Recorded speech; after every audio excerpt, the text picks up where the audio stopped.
Think of the most dominant, sophisticated, and maniacal character ever. Then examine that character and multiply these traits tenfold.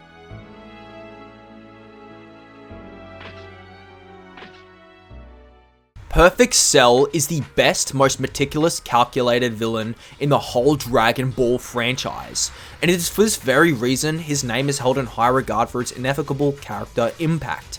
Cell epitomizes the saying, knowledge is power. What is it about Cell that makes him intrinsically better? Well, to answer that question, he isn't inherently better than any other villain, but it's his decisive, calculative nature that creates intrigue and assertion as a great villain.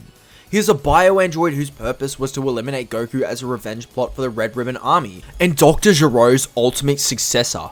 However, after Cell realized the inferiority of his current existence, he approached life with a self-sufficient outlook, achieving sentience and using his knowledge to gain what he wanted. With this epiphany, Cell found a purpose in using his devices to test himself to see how great his potential really was.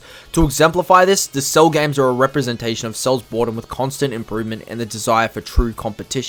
In essence, Cell's DNA is the accumulation of many egotistical, aspiring characters like Vegeta, Goku, and Piccolo, so it only makes sense that he would portray those traits in his own way. Cell never really relied on luck, and always based his adversities on his current knowledge and experiences. It is this evolution of Cell that creates his philosophy and pragmatism, always discovering new and better ways to exploit the things around him. Manipulate to get his way, just like his fight against Vegeta. Cell utilized the knowledge stored in himself to extrapolate Vegeta would be egotistical to not allowing his transformation to take place. This trait of Cell perfectly correlates with his existence, as the pragmatism is directly linked with his ability to see and use the experiences of all the fighters and their first-hand knowledge. Therefore, Cell knew the exact route that he needed to be taken for success, and it's this execution of his schemes that makes him a different beast in terms of wits, intelligence, and rational thinking. By proposing different ways to his problems and using logic to solve them, he developed throughout the Dragon Ball Z and working from the bottom and contemplating his own decisions so he could get to his goals faster. Each step was obviously adjusted as Cell evolved and learned from his previous mistakes. Understanding how timelines work and exploiting even time to his advantage, Cell was able to dominate just about every facet of life. Naturally, Cell must have some sort of weakness, right? Well, yes and no. Cell inherits the confidence and resolve of many characters. However, instead of being overconfident, he is confident in his abilities he already has. Instead of justifying this confidence with a false sense of security and skepticism that will make him better, his experiences tell him he has the ability, not his imagination or visualizations telling him. Cell avoids the blinding trap of ego and reverse engineers it to his advantage. This is why it's actually a weakness turned strength for Cell, and he actually realizes he has these weaknesses but decides to use them effectively instead of wasting them. Which is why Cell is undeniably the most authentically scary villain in Dragon Ball Z. His power is just so hard to gauge because his reasoning is very hard to comprehend. For instance, when Goku thought he stood a chance against Cell, but underestimated Cell's abilities. This is because Cell understood that being underestimated would give him an advantage over many of the competition, especially characters like Goku or Vegeta.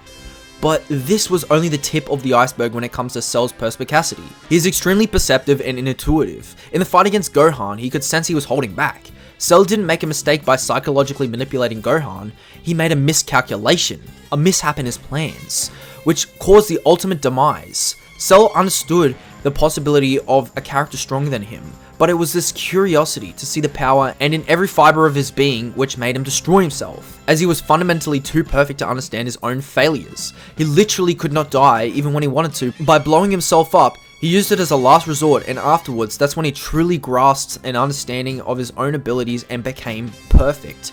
His intention to get revenge turned into a realization of his own greatness, which is explained in his speech when he comes back. No matter what Cell's intention is, it can never be wrong, as he pertains the knowledge to make a correct decision every time without failure. This was both a blessing and a curse for Cell's character, as it doesn't fault his actual beliefs or how exquisitely written he is, but faults his own personality and perfectionism, creating this dilemma that trapped him even though he had the plans.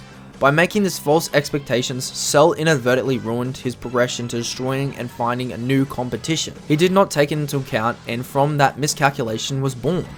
Despite all this, earlier in the Android saga, Cell's desperation for true freedom to do what he wants when he wants it made him truly freakish in nature. as he lost the empathy towards his victims and even derived some enjoyment from their torment. In essence, this is the true nature of his villainous evolution. Imperfect Cell was just his learning phase, information gathering, and a logic-making time for Cell. Imperfect Cell's only goal was to see if he had a glimpse or a chance at freedom, as he had yet to practically execute his plans and see their successes. So therefore, Cell was imperfect at that stage. Semi-perfect was just his realization that success can be obtained with avid scheming and predictions. And obviously we just explained Perfect Cell. His transformations were truly villainous, each time becoming more maniacal and evil, but more rational. Even his character design becoming more slick and sharp as he traversed through his evolutions, symbolizing how his perfection was only imminent. In summary, Cell was given purpose and sentience from the demise of his own creator, and used the ascertained knowledge given to him in order to facilitate his masterful plans. Wits, intelligence, adaptability, and pragmatism was what made Cell a truly heinous villain. But not only was this his defining traits, but the significance he had by instilling fear into everyone for his mere amusement.